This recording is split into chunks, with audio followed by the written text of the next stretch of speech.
edi kwagana ni plan dizaala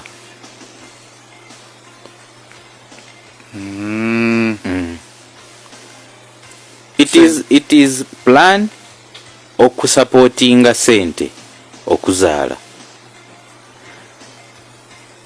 Okay. Tujje mu kuzimba.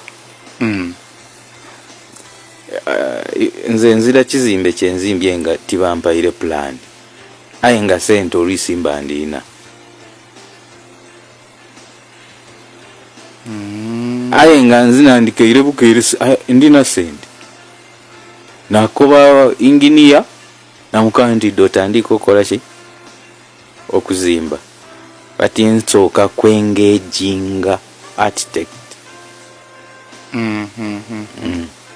Namukoti muna kizimbe nandikenze kifaane kiti akusinzira ku gwo twongere mu yena okutandika okukuwa plan akati nenda kubona kuyitako okusinzira byoyogeire. Tikukola bukola ekintu nga tekivaayo bulungi. Kubanga nze nda kumukoba nti ndikwenda enumba d'abapangisa 5. Aye ng'olina 5 ku 10. 5 ku 10 watomala. So yena kyasooka kati kanje mbone ku itaka lyoli kunkoba otyo ikwenda ekisenge ebisenge 2 eidiiro eifumbiro n'ebinaabiro 3 mu numba. Then oli kwenda storage otemu 5. Eitaka lyolina lyenkana ki? Kivaayo. So tutandise okwengejinga business ey'okuzimba.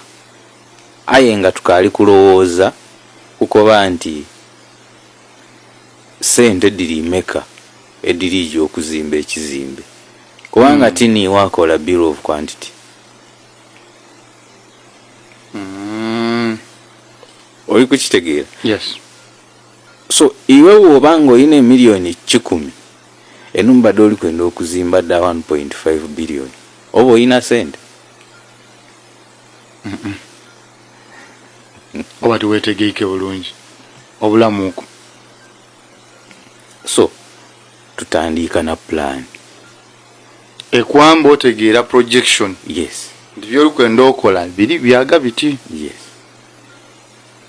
So bomala okuba ni plan wategeeranga ne sente doli nati dimala olija atandika nachi.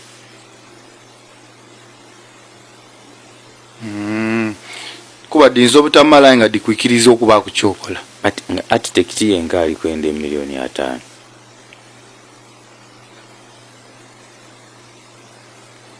Ata amala akole consultancy okumakinga sure nti plan ye baji implementing nga bwe yagikuwa. Wow.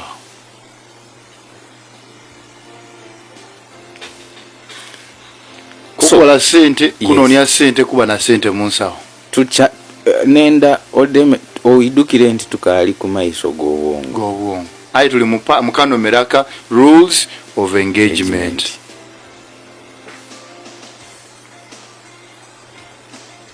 Okay, ile okwenda kuva waka.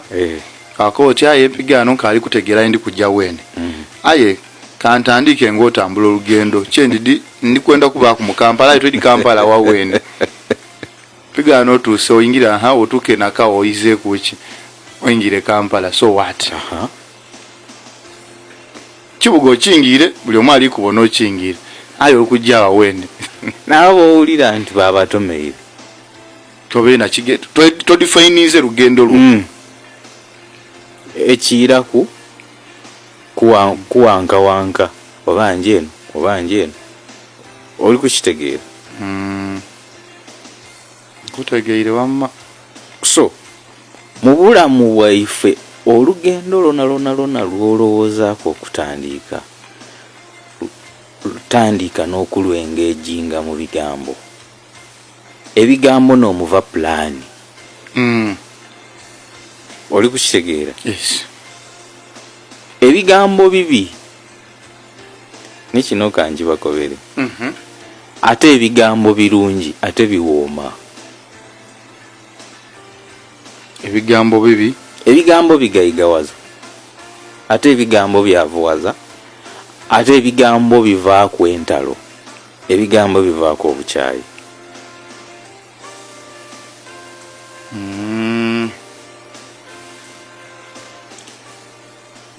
Oli kukitegeera? Ndikutegeera. Ebigambo bivaako obukyayi, ebigambo byawukanya obufumbo, ebigambo bivaako okweyita mu bufumbo,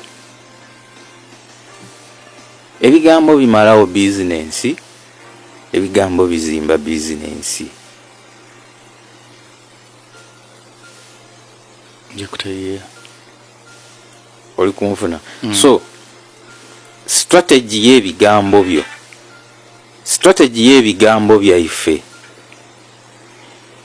either nekuswire oba ife netutuusiiza wano wetuli. Strategy y'ebigambo, it is the reason why oli ku university olwaleero. Otegeere kiki kyoli kubala? Yes.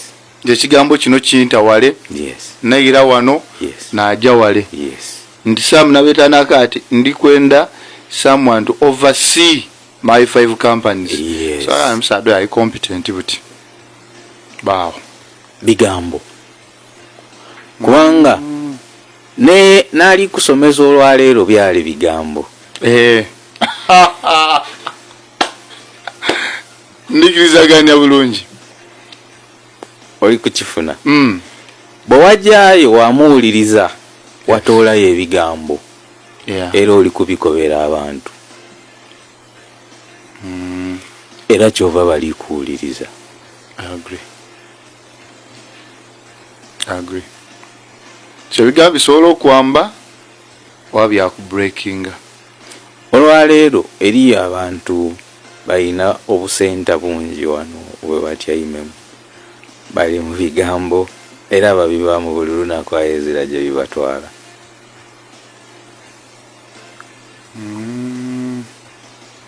Lwakubanga bizira mu strategy. Bali kwogera ebigambo eza yekibatwala. Bakaye babyogera okuva ku nkyo paka lwaigulu. Lwakubanga boogera bisiga bukyayi. Kutageera. Kayi abayo olajja okwida n'ebigambo nga kayina omulimu mwali kukola, mwali kutoola ssente. Yes.